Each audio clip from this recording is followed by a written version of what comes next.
Hey guys, thanks for checking out the My Career Path podcast. Today we're going to be talking about what your net worth should be at different ages in your life to see whether or not you're on track or not, or maybe you need to make a couple of changes. So let's get into it.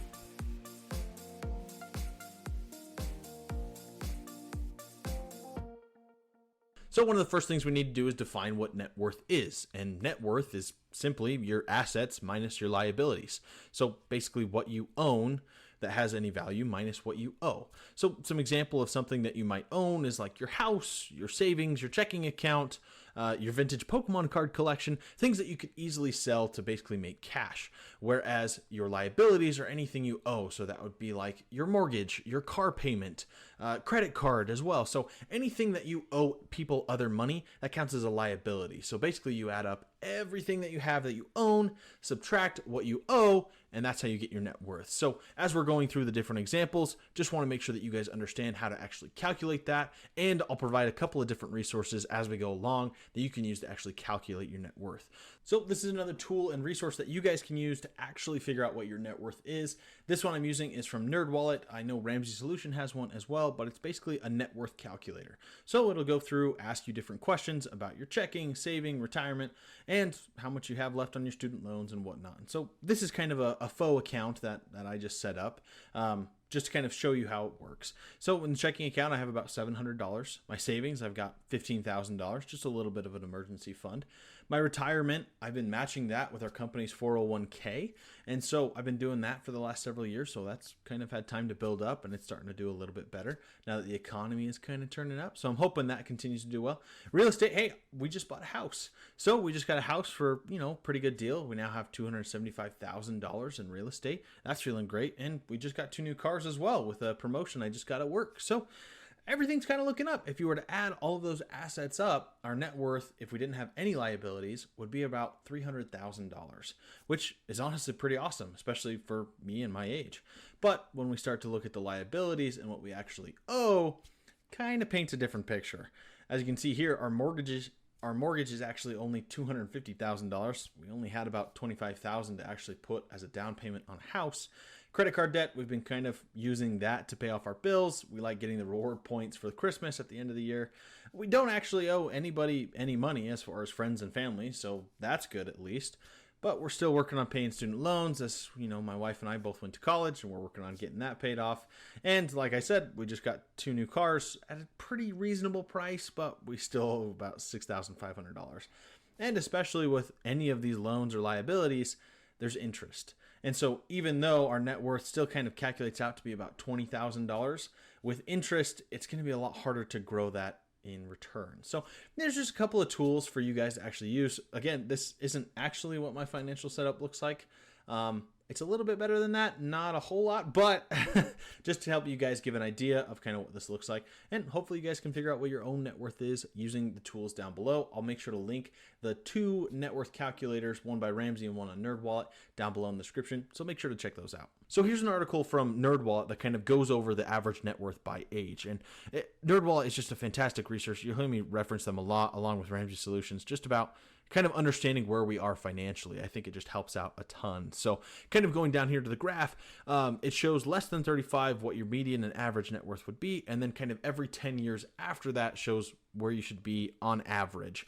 And something that's important to note is knowing the difference between median and average. So kind of calling back to your 4th grade math class, you got to know the difference between a median and an average, where the median is the very middle of the data, whereas the average kind of takes everything, adds it together, and then divides it by however many pieces we have.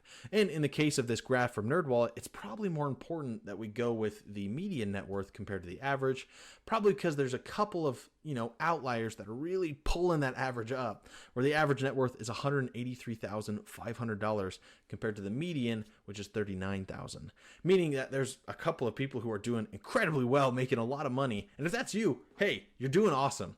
But most people are probably going to be in that median net worth of around $39,000 if you're less than 35. And just to help you guys make sure you know why we're taking the median rather than the average, imagine this scenario. We have 10 people in a room. We line them up and we ask them what their salary is on a year-to-year basis. We write down all the numbers and we get the average and the median. And so if it was just 10 average people, we'd probably end up with both around $80,000, $70,000 to $80,000, I'd guess. And that's pretty great. That represents the whole population as a group. But imagine if one of those people was actually Elon Musk. If we took the median salary, it'd still probably be around $70,000 to $80,000. Whereas if we took the average salary would jump up to about $240 million a year.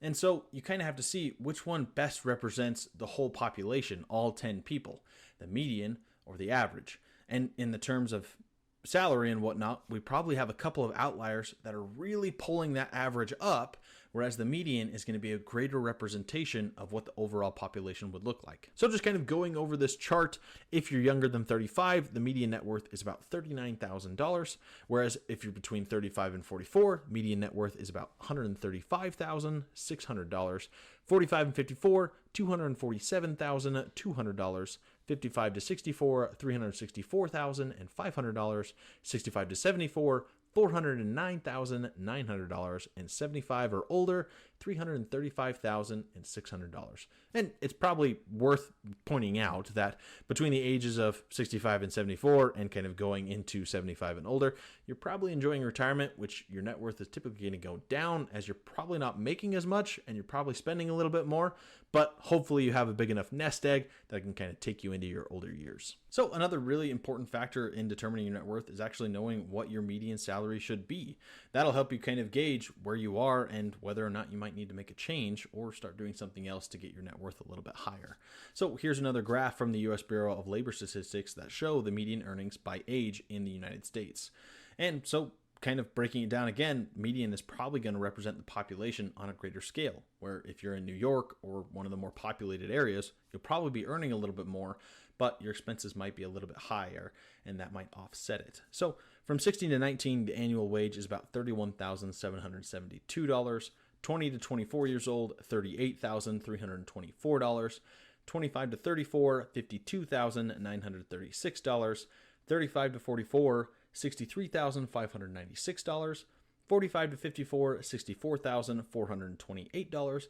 55 to 64, $63,336. And 65 years or older, $54,184. And again, you probably want to look at this, and it's taking the median, so whether you're higher or lower might not necessarily matter a whole lot, but it should give you at least an idea of where you should be. Are you right around that group where the median salary actually is?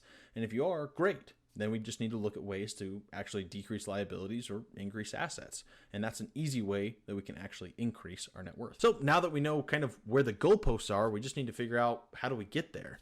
And how do we catch up if we're behind? Are we just forever doomed to be behind? I don't think so. And one of the first things that I actually have shared on this channel and way back on my podcast channel, I reviewed a book called The Richest Man in Babylon by George S. Clason. And it was a really great book, and he talked about 6 laws of wealth. And the very first law was save 10% of your income, which is a pretty basic principle. You have to save money in order to increase your net worth. So if you wanted a little bit more about how you can increase your net worth, go over to my podcast channel and actually listen to the Richest Man in Babylon episode. I did that one of the very first book reviews I did on this channel. It talks about the different laws of wealth, highlights some of my favorite parts of the book. Highly, highly recommend it. Hopefully you guys will go check it out right here. So in order to actually increase your net worth, there's basically 2 ways that you can go about it. You can either increase your assets so that you actually have more of them, or you decrease your liabilities so less of it is getting taken away. So earning more money at another job, or maybe taking out another job to actually help cover and increase our net worth, may be worth it for a time, especially if we have as much debt as we did in the example back there, where we have student loan payments, a mortgage, car payments, and whatnot. The more money you owe to other people and the more interest there is on those, the less you'll actually have and the less it'll actually attribute to your net worth. So getting those paid off as quickly as possible so that all the money coming in is basically being reinvested or just growing in your net worth helps tremendously. So make sure to try to decrease your liabilities as much as you can. And when you do eventually start getting paid more, whether it be through promotions or other jobs, just make sure you avoid lifestyle creep. It's something that just happens frequently when we start to have more money or we start to pay off debts, is we start to live a little bit more lavishly than maybe we can afford. And lifestyle creep is a term that's kind of thrown around in the financial world, meaning where as soon as we start to make more and more money, we actually start to pay more and more. Our cost of living goes up. We typically will have nicer things like a nicer car, a nicer house, nicer food. We'll eat out more. And so basically, as we earn more money, we're not saving anymore, but we're spending more. And so we're still back at the kind of the same place. And so that's where I think that advice from George S. Clason really comes into play. Saving at least 10% means it doesn't matter whether you're making $5,000 a month or $20,000 a month. You're always going to be at least saving the same amount going forward for the rest of your life. Another really critical way for you to actually build wealth and increase your net worth is investing. And the first way is definitely investing in yourself, whether that be going to college or a master or some program or certificate, or whether it's just learning skills online, dedicating some amount of time to actually investing. And that's where this episode's sponsor actually comes in. From Skillshare. So Skillshare is something that I've used in the past and I'm actually still using right now to learn video editing, audio editing, so I can actually produce this show. And you're welcome to try it for 1 month absolutely free, no charge to you.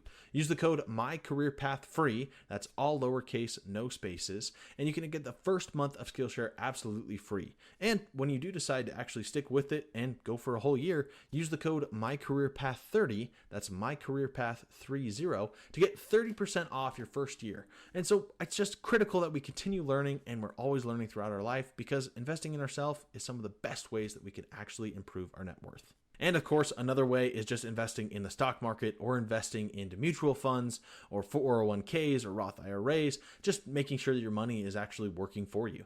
So I would highly recommend finding a financial advisor or someone in your area that you can reach out to that can help you guide through that process. And if your company offers a 401k or a Roth IRA, especially in a match, I would utilize that as soon as you can, because it's basically just free money. You're getting 100% investment if you're investing 3% and your company will match that 3%, which is growth that you probably will never get anywhere else. And the earlier you start to do it, the greater increase you'll have towards the end where you're going into retirement. And when you hit that 75 plus range, you can really enjoy your nest egg. So there you have it, guys. I hope you enjoyed this episode. I hope you're able to see kind of where you are right now and if you need to make some changes, or whether you're doing awesome and you can just continue to do so. Hopefully you're able to learn something. If you did, make sure to leave a like and make sure to subscribe to the channel. Make sure to share it with a friend. I'd love to know what other careers you guys are interested in. I love having people on the show talk about their careers and share their paths, so that hopefully you guys can find your dream jobs and figure out what you actually want to do. So thanks so much for tuning in. I hope you guys have a great rest of your day, and I'll catch you guys later. Bye.